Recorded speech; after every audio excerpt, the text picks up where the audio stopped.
škrepca na obali vode tare, rađalo je i davalo kroz vjekove slobodare.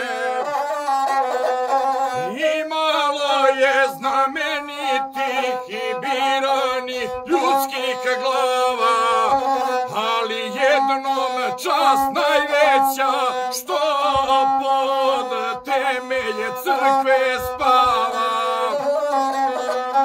Ime mu je pop Gavrilo, od bratstva je od Badnjara, sad u carstvu nebeskome s besmrtnijem razgovara. Služio je vjerno Bogu, časnom krstu i istini, od nevolje evanđelje propojedo u pećini. U vijeku 18. Tepočane je predvodio, nebesima i vječnosti putovao i hodio.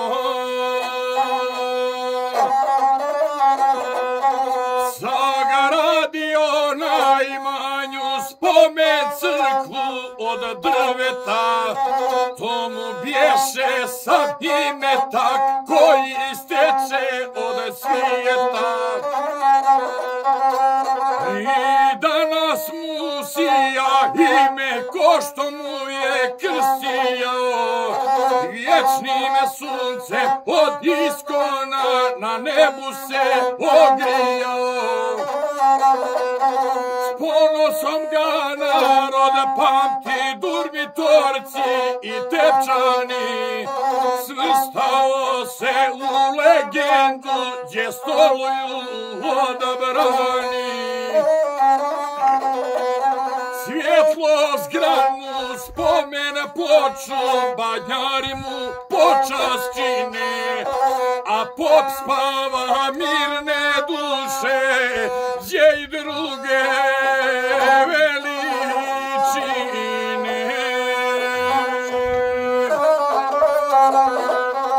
Pamtit će ga kao pretka duhovnika slobodara, pamtit će ga kao glavu svih Tepaca i Badnjara.